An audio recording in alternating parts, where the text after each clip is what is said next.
Buenos días a todos mis hermanos. Gracias a Dios tenemos este tiempo, este día y este momento especial e importante. Pues sí, recordamos Pentecostés como una fecha bastante importante para el pueblo cristiano. Y Pentecostés es una fiesta judía que se le dice Shavuot, que significa semanas, es la fiesta de las 7 semanas más un día, y Pentecostés es lo mismo, 50, penta, que se cuenta a partir de una fecha importante para el pueblo de Israel, como fue su salida, la salida de la esclavitud de Egipto. Ese día empezó en la noche con la celebración de comer un cordero, pintar los dinteles de su puerta con la sangre de ese cordero y al día siguiente salir a la libertad que Dios les había dado. Entonces esa fecha iniciaba para el pueblo de Israel una fecha muy importante, muy trascendental, de tal forma que ese día iba a ser el primer día el primer día del año, del primer mes, etc. Dios les dijo: he aquí voy a dar una vida nueva. Y contando desde esa fecha de la Pascua, 50 días, ellos se encontraron a los 50 días en las faldas del monte Sinaí. Moisés había subido al monte, Dios le había dado las tablas de la ley. Y se recuerda en Pentecostés cuando Dios dio sus leyes a su pueblo, escritas en unas tablas de piedra. Entonces celebraban esa fiesta, el Pentecostés, como Guillermo también nos había contado ya acerca de las cosechas, dando a Dios parte de lo que Dios les había dado, y también con el dar las leyes de Dios a su pueblo, Pentecostés. Hay una similitud con la iglesia, que también en ese día de Pascua, cuando se mataba el cordero, ahí a esa misma hora Jesús murió. El Cordero de Dios que quita el pecado del mundo estaba muriendo en esa cruz. Entonces en la Pascua murió Jesús. Y 50 días después, en la fiesta del Pentecostés, el Espíritu Santo vino sobre los creyentes que estaban esperando esa promesa. Luego para el pueblo cristiano, Pentecostés se ha vuelto una fiesta en la que el Espíritu Santo vino. Entonces el Pentecostés judío celebra cuando Dios le dio las leyes escritas en tablas de piedra. Y el cristianismo celebra el Pentecostés cristiano, recordando el Espíritu Santo viniendo a las vidas de los creyentes y escribiendo sus leyes en las tablas de carne del corazón. Por eso es que en el libro de Hebreos capítulo 10 y el verso 14, 15 y 16 encontramos esta verdad. En primer lugar dice: porque con una sola ofrenda, hablando del sacrificio de Jesús, la ofrenda es Jesús y fue necesario solamente una sola vez ofrecer esa ofrenda. Porque con una sola ofrenda hizo perfectos para siempre a los santificados. Ya no como el pueblo de Israel, que tenía que matar un cordero cada año, porque alcanzaban la gracia, la misericordia, el favor de Dios solamente por un año. Al siguiente año tenían que volver con otro cordero y sacrificarlo para un año más. Pero en Cristo Jesús, Él siendo el Cordero de Dios, una sola vez fue suficiente para hacernos perfectos para siempre a nosotros los santificados.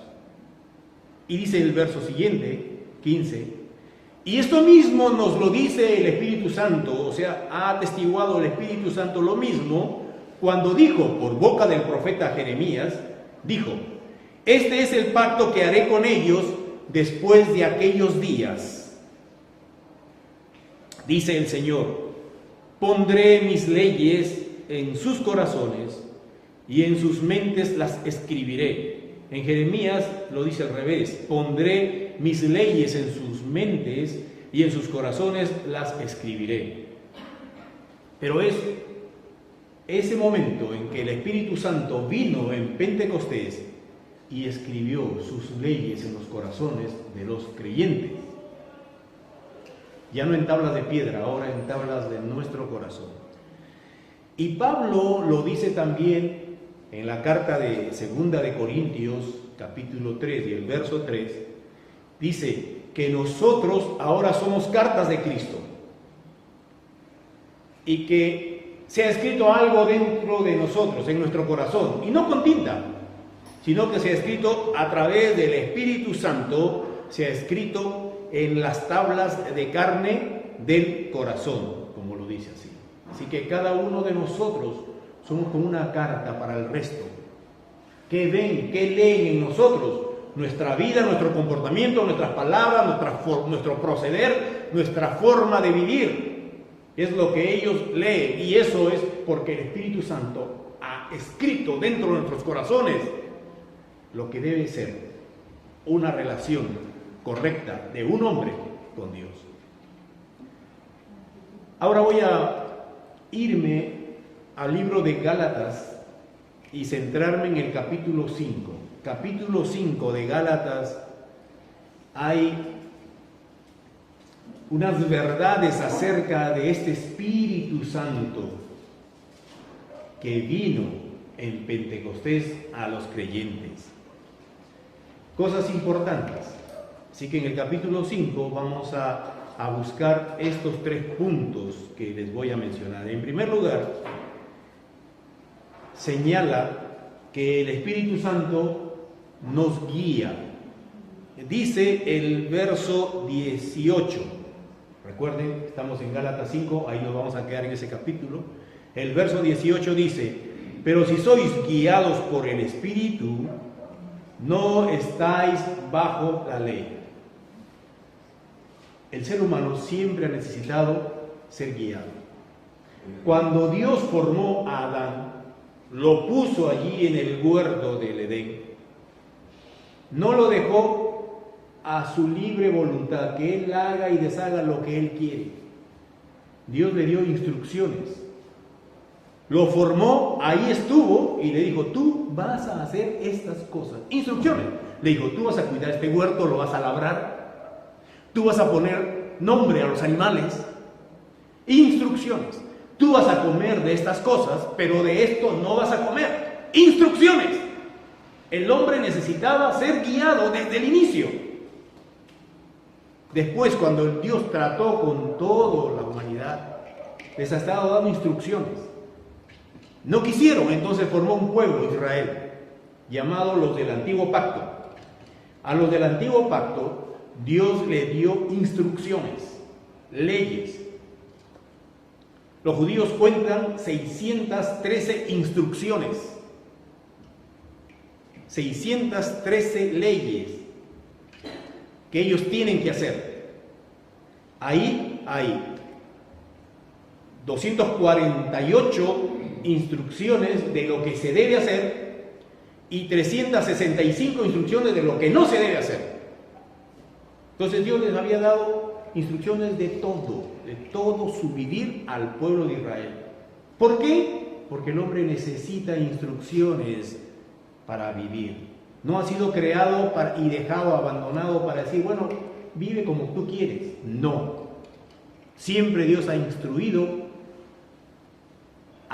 al hombre. Y para el nuevo pacto, donde pertenecemos nosotros, Dios también ha dado instrucciones. Y dice que ha dado su Espíritu Santo para que nos instruya. Él es el que nos guía en lo que es bueno y en lo que es malo. Él nos instruye en las cosas que conviene hacer y en las que no conviene hacer. Hay cosas que son buenas pero no convienen hacerlas. Y el Espíritu Santo nos dice cuándo conviene hacer algo y cuándo no conviene hacer algo. También el Espíritu Santo nos dice cuándo actuar y cuándo no actuar. También nos instruye cómo pedir, qué cosas pedir y qué cosas no pedir. Esa es la ayuda, la guianza que tenemos los creyentes a través del Espíritu Santo. El creyente no se guía por la ley. Eso fue para el antiguo pacto. Los del nuevo pacto, como somos nosotros, nos guiamos a través del Espíritu Santo. Entonces, como hombres necesitamos ser guiados y el Espíritu Santo se encarga de guiarnos. Y eso es algo importante de considerar, de tenerlo en nuestra mente, que necesitamos que el Espíritu Santo constantemente nos esté dirigiendo, guiando, instruyendo en lo que debemos hacer.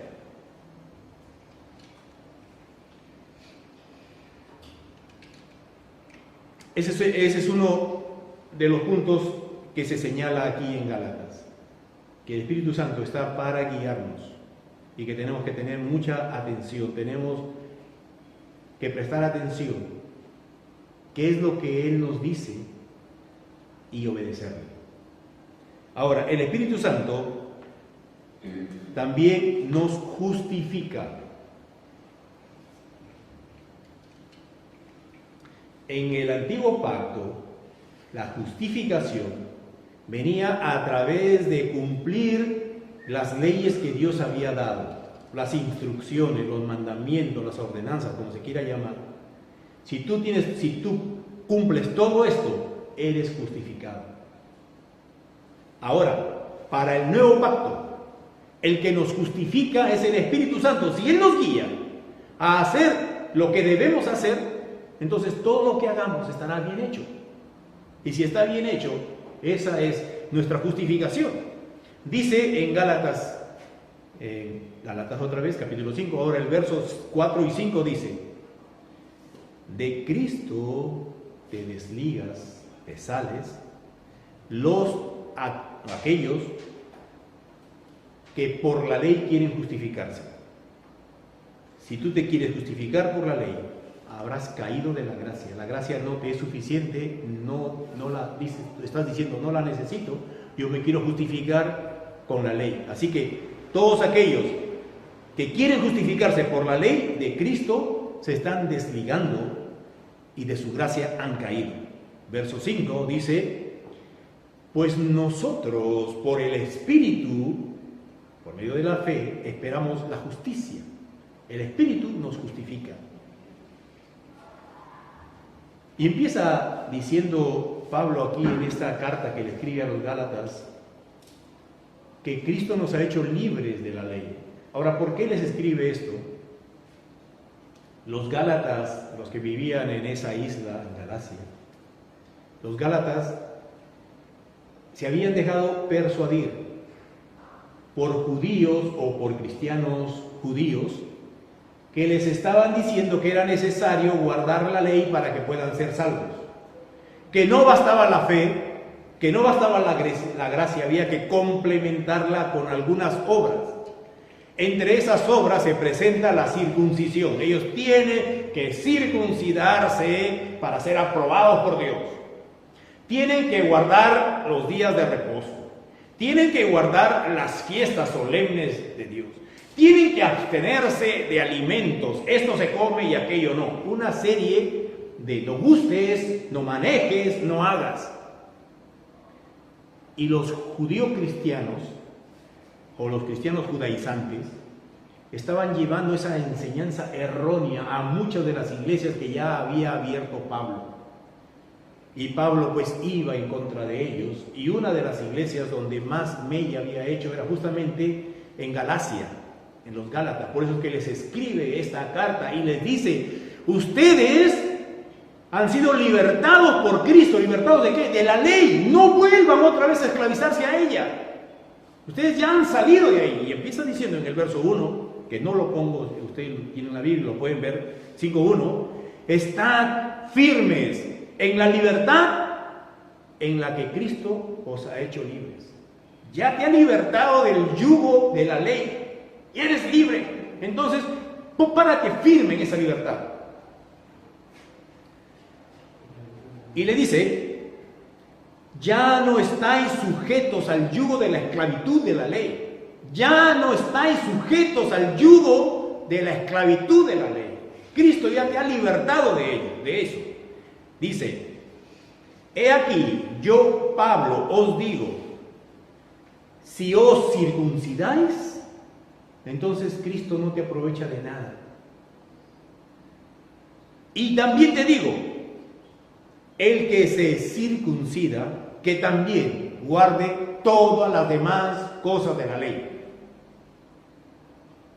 Así que Pablo estaba defendiendo esa libertad con que Cristo nos ha hecho libres y nos había dicho, la ley ahora tampoco te guía, ahora el que te guía es el Espíritu Santo. Es el que te va a decir qué hacer, es el que te va a decir cuándo hacerlo. Es el que te va a guiar en tu vida. No es la ley, es el Espíritu Santo. Y lógicamente el Espíritu Santo nunca va a atentar contra las cosas que son correctas, contra la voluntad de Dios. Más bien te va a guiar en la voluntad correcta de Dios, especialmente en la voluntad que Dios tiene para ti. ¿Cuál es la voluntad de Dios para ti? El Espíritu Santo te va a guiar. Por eso es importante que consideremos la guianza del Espíritu Santo dentro de nosotros, y Él es el que nos lleva a hacer todas las cosas de una manera justa. Él nos justifica.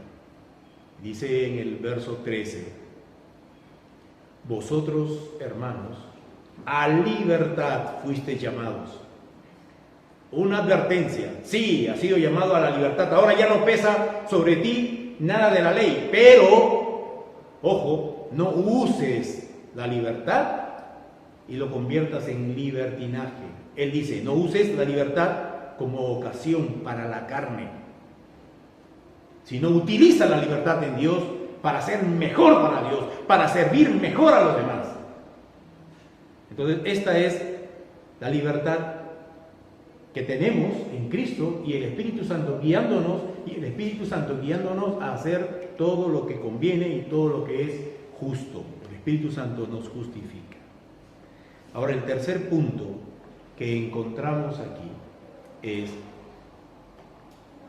que si el Espíritu Santo nos guía, entonces nosotros tenemos que andar de acuerdo a Él, de andar conforme Él quiere que andemos. Ya que el Espíritu Santo nos guía, está dispuesto a guiarnos, entonces nosotros tenemos que ser obedientes y andar de acuerdo a lo que Él quiere. Verso 25. Si vivimos por el Espíritu, también debemos andar por el Espíritu. Andemos también por el Espíritu. Y el verso 16 dice, digo pues, andad en el Espíritu y no satisfagáis los deseos de la carne. Si queremos homogeneizar este verso, podríamos decir también, satisface los deseos del Espíritu y no andes en la carne. Andar en el Espíritu es satisfacer los deseos del Espíritu. Y esto es lo que nosotros tenemos que desarrollar en nuestras vidas. Satisfacer los deseos del Espíritu, andar en el Espíritu y no andar en la carne. Ambas cosas son antagónicas. El Espíritu con la carne se oponen. Son opuestos, son rivales, son contrarios. Así que no podemos estar en la carne y a la misma vez en el Espíritu. No se puede. Son cosas contrarias. Los creyentes tienen que vivir según el Espíritu, que es contrario a andar conforme a la carne. Así que para andar en el Espíritu tenemos que oír constantemente al Espíritu Santo, prestar atención a lo que Él nos quiere decir y obedecerle. Esta es una de las características, ojo aquí, esta es una de las características novedosas del nuevo pacto. Ya saben, Israel estaba bajo el antiguo pacto. Los cristianos estamos bajo el nuevo pacto. Y una de las características novedosas es que el Espíritu Santo ha venido a vivir dentro de cada uno de los creyentes. Cosa que no había sucedido nunca. En el antiguo pacto, el Espíritu Santo venía sobre ciertas personas, por ejemplo, sobre los líderes de Israel, sobre los jueces, sobre los reyes, algunos reyes de Israel, sobre los profetas. Venía el Espíritu Santo a hacer esa obra de hablar, de convencer, de guiar, momentáneamente, y después se iba. Venía, hacía su obra y se iba. Y en el Nuevo Testamento se da el nuevo pacto, y nosotros pertenecemos a ese nuevo pacto. Y lo novedoso es que el Espíritu Santo en el nuevo pacto viene y hace morada en cada creyente. Cosa que nunca había sucedido antes. El Espíritu Santo ha venido a quedarse en cada creyente para cumplir esa función de guiar. Y eso no ha cambiado. Nosotros pertenecemos al nuevo pacto. Los del nuevo pacto se llaman iglesia. Pertenecemos a la iglesia. El Espíritu Santo está en cada uno de los creyentes y los está queriendo guiar. Esa es una verdad que no ha cambiado. Esa es una verdad inalterable que está hasta que la iglesia esté. Un día no estará la iglesia. La iglesia será quitada, será tomada.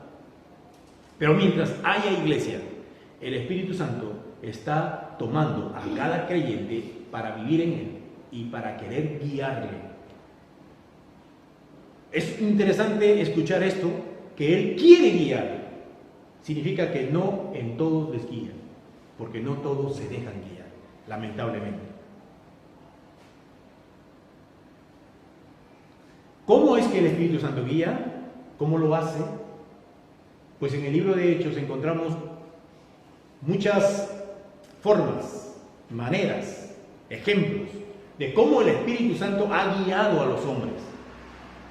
A través de éxtasis, a través de sueños, a través de su voz audible, a través de diferentes manifestaciones de pensamientos, a través de palabras de la Escritura que les impactan. El Espíritu Santo ha guiado a las personas ahí en el libro de Hechos y nos lo ha dejado como un ejemplo de lo que Él quiere hacer con nuestras vidas hoy. Hoy todavía somos iglesia, todavía somos el nuevo pacto, todavía el Espíritu Santo se está moviendo de esa manera. Lamentablemente, para muchos creyentes de la actualidad, su pensamiento ha cambiado. Piensan que el Espíritu Santo ya no se mueve de esa manera como se movía antes. Lamentablemente, quiero decir, hay creyentes que viven su cristianismo de una manera lógica cristiana, vamos a llamarlo. Dice, pues el Espíritu Santo me guía a mí a través de la palabra de Dios. Entonces viven su vida de una manera lógica cristiana, ¿no? No tratan de hacer daño, esos daños grandes, notorios. Tratan de vivir de una forma correcta. Pero si el Espíritu Santo fuese quitado de ellos, ellos seguirían viviendo de la misma manera. Porque siempre se han guiado por su lógica cristiana. No, esto debo hacer y esto no debo hacer. Esto debo hacer porque me enseña la Biblia, esto no debo hacer porque eso así me enseña la Biblia. Nuestra lógica cristiana. El Espíritu Santo nunca los ha impactado. Nunca han tenido ellos una experiencia con el Espíritu Santo. Por eso es que no extrañan a un Espíritu Santo que se mueve dentro del creyente.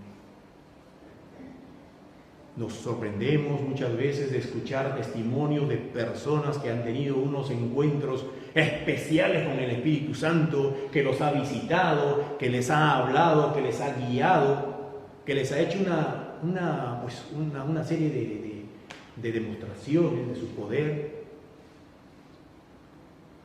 Y eso sí ocurre, porque el Espíritu Santo está y quiere manifestarse. Pero pocos han llegado a ese punto porque hay un precio que pagar. Se necesita mucha comunión con el Señor, mucho tiempo de oración, muchos desvelos o muchos ayunos. Pero una parte de su pueblo, del pueblo cristiano, han tenido algunas manifestaciones. Yo las he tenido, algunas. Y lamentablemente hay otro grupo de creyentes que nunca han tenido ninguna manifestación con el Espíritu Santo. Porque su lógica cristiana les impide tener eso. Piensa que el Espíritu Santo, porque así les han enseñado, el Espíritu Santo ya no se manifiesta, ya no habla, ya no tiene por qué hablar, porque ya todo está dicho en la palabra de Dios, así que punto, ya se acabó, ya tenemos la Biblia, el Espíritu Santo no tiene que hablarnos nada. Y así se mueven en esa lógica y nunca han tenido un contacto, una experiencia con el Espíritu Santo.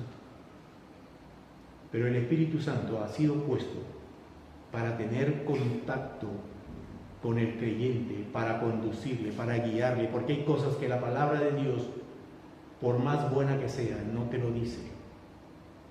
Hay cosas actualmente que tú no sabes si son buenas o son malas. Buscas en la palabra alguna referencia y no la encuentras, porque estamos viviendo en tiempos modernos, con cosas nuevas.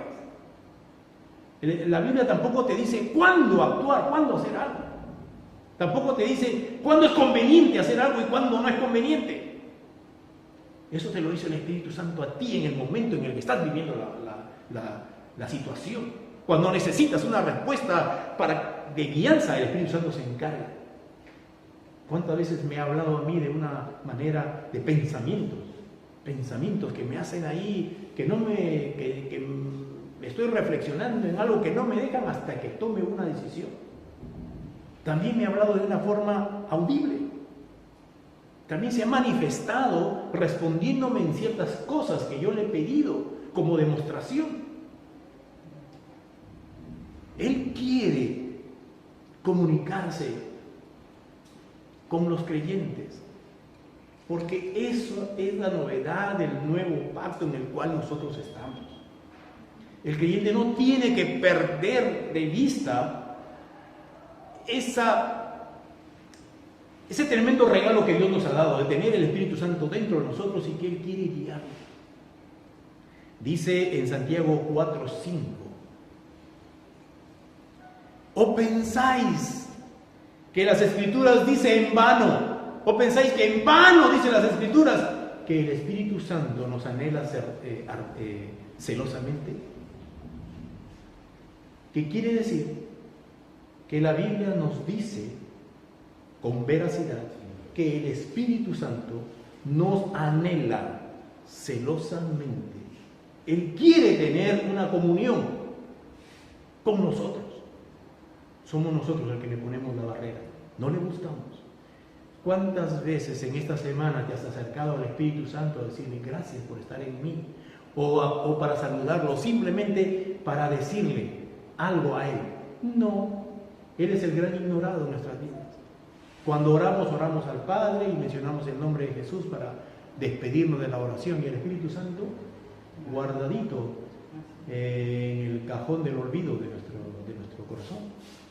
Cuando tenemos que desarrollar una comunión con el Espíritu Santo,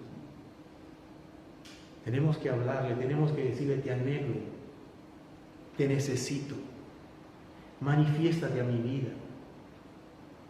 Si la palabra no en vano nos dice que Él nos anhela celosamente, tiene que ser cierto, tiene que ser verdad que Él nos anhela. Nosotros tenemos que abrirle el paso, que despejar el camino para que Él se acerque a nosotros, porque es Espíritu Santo. La suciedad de nuestra vida ahuyenta al Espíritu porque es santo. Tenemos que limpiarnos porque Él es santo. En nuestro pecado, en nuestra vagancia, descuido espiritual, Él no puede actuar. Él nos actúa simplemente diciéndonos a nuestra conciencia: estás mal, estás haciendo mal, deja eso. Pero una comunión como de pareja, donde Él viene como tu pareja romántica a hablarte porque desea lo bueno para contigo, no lo estamos logrando y deberíamos lograrlo. El Espíritu Santo para eso vino en Pentecostés, para empezar una comunión personal con el hombre. Así que en esta fecha lo recordamos, pero para hacer algo. Lo recordamos, pero para tomar una decisión de buscar al Espíritu Santo con más vehemencia, con más denuedo. Busquemos al Espíritu Santo. Tenemos dos niveles de comunicación del Espíritu Santo. Si el primer nivel, el básico, el Espíritu Santo se comunica a nosotros a través de la palabra de Dios. Cuando tú lees la palabra de Dios, el Espíritu Santo te va señalando algunos pasajes que son importantes para ti. Lo que le llamamos rema, ¿no? Dios me ha impactado con esta palabra. Parece que hubiera sido escrito para mí. El Espíritu Santo utiliza la palabra de Dios para impactarte, para ayudarte, para guiarte. Ese es el primer nivel. El segundo nivel es que el Espíritu Santo se contacta contigo de una forma personal. Ya te habla porque ve tu interés. Ve que tú estás buscando de Dios, que quieres crecer en Dios, que quieres acercarte, que quieres la intimidad con Dios, y el Espíritu Santo te ayuda. Se comunica contigo y tienes esas experiencias especiales que pocas veces se da, porque pocas veces buscamos esa comunión especial con el Espíritu Santo. Pero a ti, hermano, que tú nunca has tenido una experiencia con el Espíritu Santo, yo te digo, ahí está para ser tomada, ahí está para que tú la experimentes, la goces, la disfrutes. Y para los que hemos tenido, no muchas, pocas, está el desafío de crecer, agarrar más y más de Él. Esa es la mejor forma de vivir nuestro cristianismo, dejándonos guiar por el Espíritu Santo bajo una comunión estrecha con Él. Así que esta es la reflexión para esta mañana. Hermano, busca del Espíritu Santo. Deja que Él te impacte, que te refresque, que te llene, que te dirija, que te impulse a hacer lo que Él quiere, y serás un cristiano de éxito. Vamos a orar para terminar y agradecer a Dios por esto.